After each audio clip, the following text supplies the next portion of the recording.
entity that determines what the watershed boundary is. A watershed boundary could be a combination of 2 or 3 of the reservoirs comprising one boundary, or it could be all 8 comprising one boundary. We make that determination. Isn't that not correct? No, sir. Watershed boundaries in the context of drainage, as the mayor indicated, is a basis of natural drainage divide. What you're speaking of when you talk about water or wastewater is what we call service areas, because we're able to pipe water. In the case of our water production facilities, we have 3 on the east side of town, and we move water clearly to the west side of Does the town. statute require that we implement this fee by service unit areas or wastewater boundaries?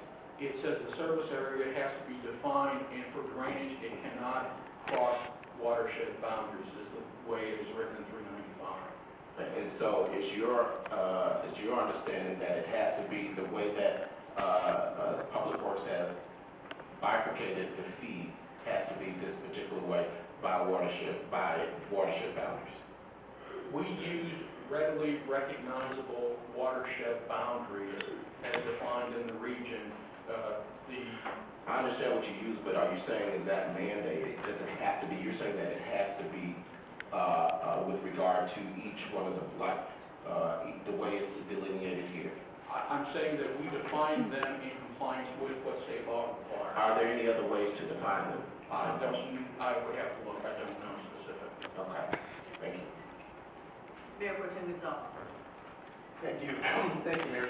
I have a little bit of a concern when we're basing all this on land use assumptions that are developed or by HGAC, and correct me if I'm wrong, but just on their projections, because I think part of our duty as civic leaders, as elected officials, is also to determine where we feel that growth needs to go, not only based on assumptions. And I think that perhaps the reason that some of these areas haven't been heavily developed, or there isn't a lot of development, is because we haven't encouraged or fostered the elements to help create some of that quality development in some of these communities. And with some of these higher costs, as we've heard, it might discourage people from investing there just because the cost may be considerably higher. Now, a possible way forward and a suggestion would be that we look at our policy, economic development policy, maybe tools like the 380 agreements, to really help target some of these areas instead of just, being on a, as a project comes forward that we consider 380, maybe we could encourage the use of 380s in some of these specific areas where the development costs may be higher, so that we can encourage developers to say we could offset some of the costs by using 380s that can improve public infrastructure in those areas. And so that's just a suggestion on a possible way forward on this. I might add, Mayor, that under state law, every 5 years, we review the land use assumptions and the improvement plan. And at a 10-year interval, you relook at the overall of the entirety of the impact, which we have done on the water, wastewater impact. We just did that, I believe it was this past year. You considered and adopted the new impact, or 2 years ago, I'm sorry, adopted it. So there is a mechanism under state law within 5 years, at a 5-year interval, to reassess what development has taken place within that time period, and do you need to make adjustments in the impact fees to reflect that change in land use.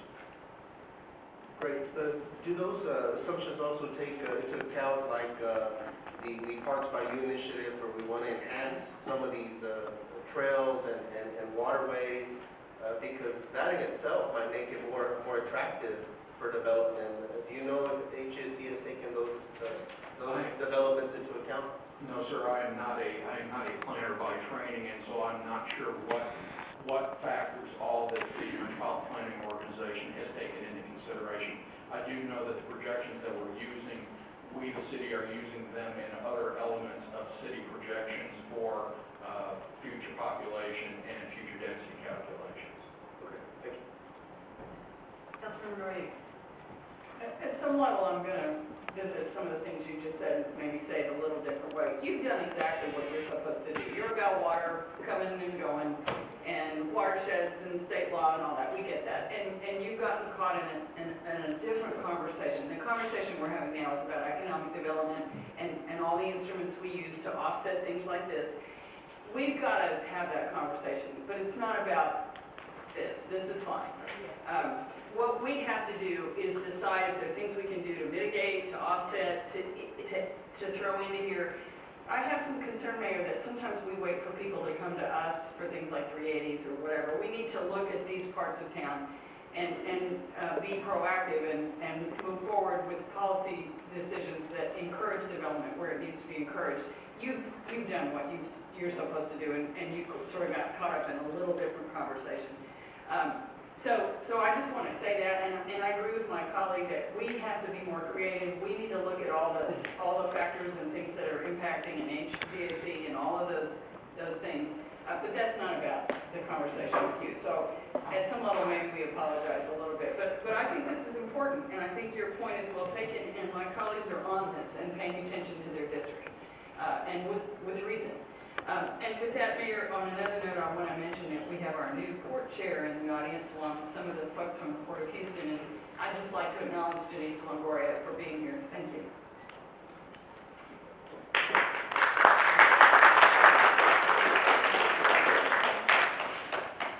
Councilmember Rodriguez.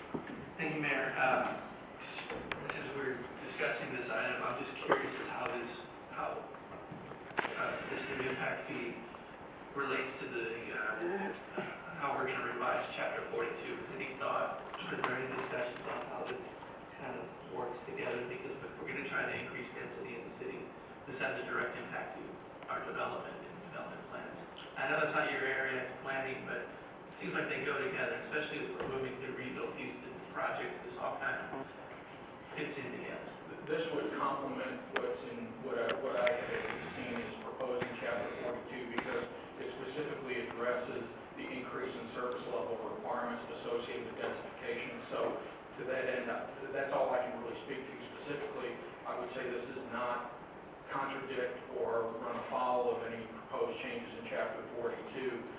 This is a mechanism that recognizes whatever the level of development will be and then determines the cost accordingly.